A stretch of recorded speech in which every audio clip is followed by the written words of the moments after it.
లేటెస్ట్గా మీరు మాట్లాడే ఇందాక ఏదో స్టూడియోలో మాట్లాడుతున్నాను అఘోర టాపిక్ అన్నారు. ఏంది అఘోర టాపిక్ ఏంటి? మీరు రీసెర్చ్ చేశారు అసలు? లేదు, పెద్ద రీసెర్చ్ ఏం చేయలేదు. నాకు తెలుస్తున్న ఇన్ఫర్మేషన్ అంటే రీసెర్చ్ అంటే వాళ్ళు వీళ్ళు చెప్పినవే తప్ప వాళ్ళ దగ్గరికి వెళ్ళింది లేదు, మాట్లాడింది లేదు. నాకు ఒకటి లేడీ అఘోర అన్నారు. లేడీ అఘోర వచ్చేసి మళ్ళీ ఇంకొక లేడీని పెళ్లి చేసుకోవటం, వశీకరణాలు, ఈ గోల, మళ్ళీ వాళ్ళు కలిసి వెళ్ళిపోవటాలు, ఇవన్నీ పెళ్లి చేసుకోవటాలు. ఒక లేడీ ఇంకో లేడీని పెళ్లి చేసుకోవడం అనేది, పెళ్లి అనేది మనం యాక్చువల్గా యాక్సెప్ట్ చేయట్లేదు. గవర్నమెంట్ కూడా ఇప్పటికీ యాక్సెప్ట్ చేయట్లేదు. బట్ కలిసి ఉంటే ఉండండి, దాంట్లో మేమేమి, ఎవరి జీవితం వాళ్ళది. నువ్వు లేడీతో ఉంటావో జంటుతో ఉంటావో మీ ఇష్టం, ఎవరితో ఉన్నా అనేది మేము ఇప్పుడు పట్టించుకోము. ఆఫ్టర్ 2018 LGBTQ దీంట్లో మీరు సహజీవనం చేయండి, మీ వివాహాన్ని అయితే మేము గుర్తించామని చెప్పి గవర్నమెంట్ చెప్పింది. అలా గుర్తించాలంటే కెనడా పోవాలి. కెనడాలో అటువంటి చోట ఆ వివాహాలు కూడా చట్టబద్ధం చేయబడ్డాయి. Okay okay. బట్ నేను వివాహం చేసుకున్నాను, వివాహం చేయను 100 సార్లు చెప్పినా కూడా అండ్ నాకు షాకింగ్ ఏంటంటే ముందు ఇంకో ఆవిడ ఉందట, ఆవిడ పేరు ఏదో ఉంది మర్చిపోయాను, లాయర్ కూడా అట, ఆవిడ అడ్వకేట్. అమ్మ నువ్వు అడ్వకేటు, భారతీయ లా ప్రాక్టీస్ చేస్తున్నావు, భారతీయ నారివి, నువ్వు పెళ్లి చేసుకున్నాను ఎట్లా చెప్తావు? కనీసం ఇంగితమైనా ఉండాలి కదా. అఘోరితో పెళ్లి చేసుకున్నాను అంటున్నావు, నువ్వు ఎట్లా పెళ్లి చేసుకుంటారు? ఆయన ఒక ట్రాన్స్ ఉమెన్, ఒక ఉమెన్కి ఇంకొక ఉమెన్కి పెళ్ళి అనేది చెల్లదు అనేది నీకు తెలీదా? ఆవిడ సరే, ఆవిడ నన్ను మోసం చేశాడు, ఈడు నన్ను మోసం చేశాడు. మోసం చేశాడు అనడానికి అసలు నువ్వు ఎలా మోసపోతావు? చదువుకున్న ఆవిడ లాయర్ అంటున్నావు, ఈ అమ్మాయి ఇంజనీరింగ్. ఏమమ్మా మీకు మీ చదువులు సంస్కారాలు నేర్పించట్లేదా? చదువు కనీసం ఇంగితం నేర్పించట్లేదా? మాయలు మంత్రాలు ఉన్నాయని ఏ దీంట్లో చెప్పారు మనకి? బూడిద బుస్కు బుస్ అంటే అది జరిగిపోద్ది, ఇది జరిగిపోద్ది. ఏమో వశీకరణ అది అంటున్నారు, అదే అంటున్నారు, ఇది అంటున్నారు. అదే డిస్కషన్ అవుతుంది కదా ఇప్పుడు. కావాలంటే ఏ చేతపడి చేస్తాడో చేయమనండి, చూద్దాం ఏమన్నా జరుగుతుందేమో. జనాల్లో ఫస్ట్ ఆఫ్ ఆల్ ఈ అపోహలు పోగొట్టాలి, లేకపోతే ఇది దానికోసం నేను చెప్పాను. ఇదే కాదు, నేను ఈ జాతకాలు, ఉంగరాలు, రంగురాళ్ళు అని చెప్పి పెట్టుకొని జనాల దగ్గర ఇది ఒక పెద్ద బిజినెస్ అయిపోయింది. వీళ్ళిట యాగాలు యజ్ఞాలు చేస్తారట పోయి అక్కడెక్కడో, ఇంకా రకరకాల నగ్న పూజలు ఇట్లాంటివన్నీ చేసి వాళ్ళ దగ్గర నుంచి లక్షల్లో వసూలు చేస్తారట. ఇప్పుడు వీళ్ళ ఈ అఘోరి మాత కూడా పోయి యాగాలు, అదే పూజలు అట్లాంటివి చేస్తారట. లక్షల ఫీజు, దాని పర్వర్టెడ్ థాట్స్, పర్వర్టెడ్ ఇది అనమాట. దానికి ఫీజులు మళ్ళీ 3 లక్షలు 10 లక్షలు ఇలాట. ఏదో మంచి జరిగిపోతే జరగచ్చేమో మంచి, కాకపోతే మంచి జరిగిన దానికి దీనికి సంబంధం ఉండదు. ఎప్పుడైతే నువ్వు ఏదైతే యాంటిసిపేట్ చేస్తావో, అబ్బా ఇప్పుడు నేను ఈ ట్యాబ్లెట్ వేసుకున్నాను నాకు తలనొప్పి తగ్గిపోతుంది, దాన్ని ప్లాసిబో ఎఫెక్ట్ అంటారు. అదే దీంట్లో షాకింగ్ ఏంటంటే కొంతమంది జడ్జిలు కూడా ఈవిడతో పూజలు చేయించుకున్నారట. అరే ఎక్కడికి పోతున్నారా మనం అనిపిస్తుంది.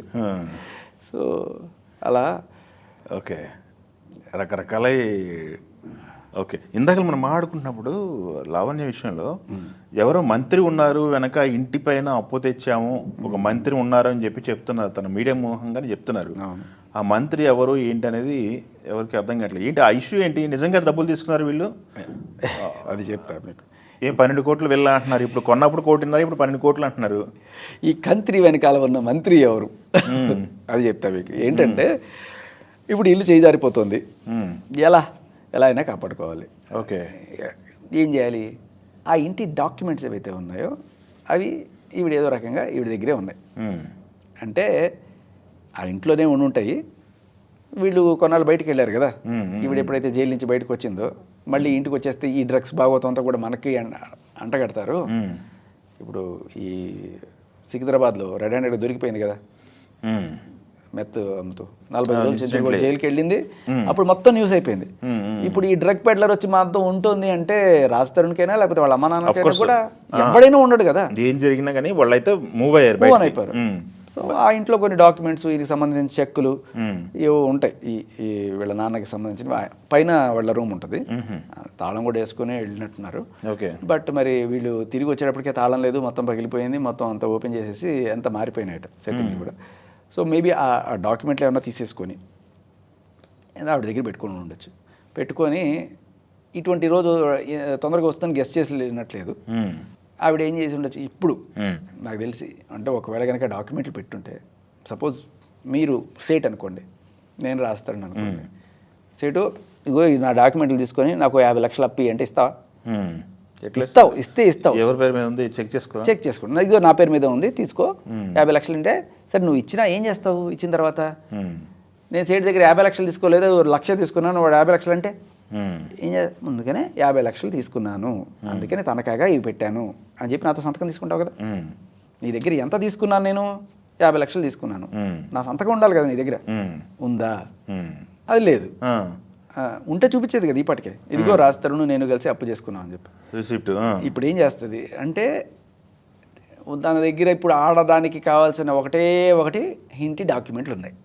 ఈ డాక్యుమెంట్లను తీసుకొని వెళ్ళి వీళ్ళని అడుగుతుంది. ఇప్పుడు ఈ డాక్యుమెంట్లు పెట్టుకోండి, వాడు అమ్మాలంటే ఈ ఖచ్చితంగా ఈ డాక్యుమెంట్లు కావాలి కాబట్టి రేపు ఎంతో కొంత మనం తీసుకుందాం, 50 లక్షలు అందాం, 50 లక్షలు నువ్వు 10 తీసుకో, 40 ఇచ్చి అని చెప్పి మాట్లాడు. ఇప్పుడు బేసికలీ ఆవిడ ఏం చెప్తుంది, 55 లక్షలు అంతేగా, 55 లక్షలు అప్పు తీసుకుందాం అంటే ఇప్పుడు నా రేటు 55 లక్షలు, ఇంటి నుంచి నన్ను వదిలించుకోవాలంటే నువ్వు 55 లక్షలు ఇచ్చేసి వదిలిచ్చేసుకో. ఓహో, అంతే కదా. ఓకే. పాపం 70 లక్షలను బేరం పెట్టింది ఫస్ట్, నేను 70 లక్షలు ఇచ్చా 70 లక్షలు ఇచ్చా అంది, వడ్డీ కలిపి ₹1,00,00,000 అయింది. ప్రస్తుతానికి ఫోన్లీ బేరం తెగట్లేదు, 55 లక్షలు అంటే వస్తారేమో చూద్దాం అని చెప్పి ఇప్పుడు 55 లక్షలు అని చెప్పి బేరం పెట్టింది. ఇండైరెక్ట్ బేరం ఇది, మీ బేరం మాట్లాడుకోవడం మీకు అర్థం కావట్లా.